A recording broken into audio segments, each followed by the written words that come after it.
Paano malaman kung may nakamonitor sa ating cellphone number? Sa mga hindi po nakakaalam, maaaring mamonitor ang ating cellphone number at ma-forward sa ibang tao ang pinag-uusapan at nakaka-text natin sa ating cellphone number. So para maiwasan natin at ma-check natin ito, sundan mo lamang ang video ito at i-click mo na din ang follow button na maging updated ka sa aking mga panibagong videos. Una, punta ka lamang sa dial pad ng inyong cellphone. Pagkatapos, itype mo ang asterisk, number sign, 62, number sign, at i-dial mo.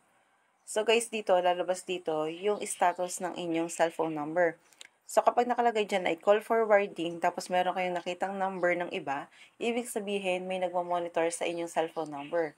Kapag wala ka namang nakita dyan na cellphone number, nakalagay ay not forwarded, ibig sabihin ay walang nagmamonitor sa inyong cellphone number. So safe po ito. So sana po nakatulong ang video ito.